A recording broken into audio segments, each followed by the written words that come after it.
said no! The piercing cries of the children. The razor wire catching clothes and flesh. Here at the border near Yuma, Arizona, families of migrants being smuggled through a canal, risking their lives to reach the U.S. At the crossroads of migration,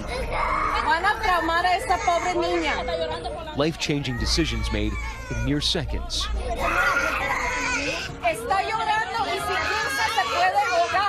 This rare video showing a Honduran woman making it through just before Mexican police blocked that breach in the barrier. Her family left on the Mexican side, her young niece screaming. In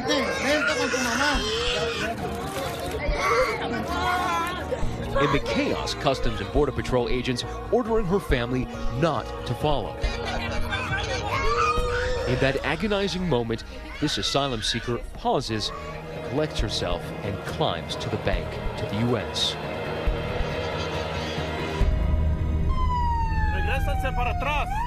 Scenes like these taking place every day along the 2,000-mile southern border.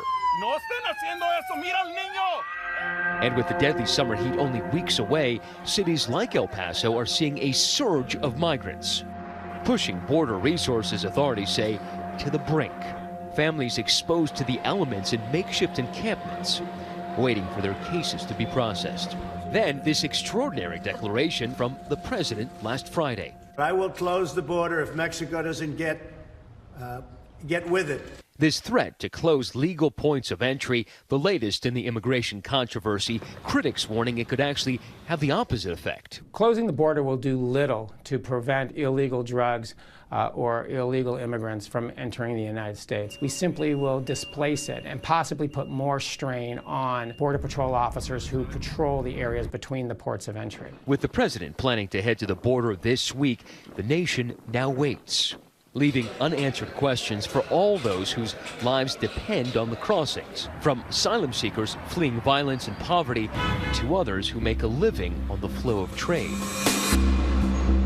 Mexico is one of America's largest trading partners, with nearly $1.7 billion worth of goods flowing every day between the two countries. El Paso typically sees 1 million cars and about 70,000 trucks cross over these bridges into El Paso every single month. The Chamber of Commerce predicting an unmitigated economic debacle if the president carries out his threat, claiming 5 million American jobs would be in immediate jeopardy. To me, trading is very important, the borders are very important, but security is what is most important to me. I have to have security. I'm totally prepared to do it. We're going to see what happens over the next few days.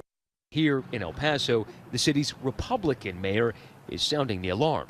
President Trump is talking about shutting down this border, parts of it or all of it.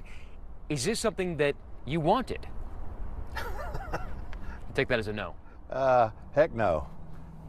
For your audience, heck no. Otherwise, I'd say something stronger. I think we're caught up in the rhetoric in Washington that's polarizing on both sides. In the meantime, it is everyday Americans living in these border towns that are stepping up to help these families that await decisions on their asylum claims. We're taking everybody in here and sending them out to their families all throughout the U.S. Volunteers like Christy Line, who brings food and water to the local Greyhound station, helping migrants on the next leg of their journey. This is where the journey for many of these people continues. That means that they have papers from Customs and Border Protection and ICE indicating that they can travel in the United States.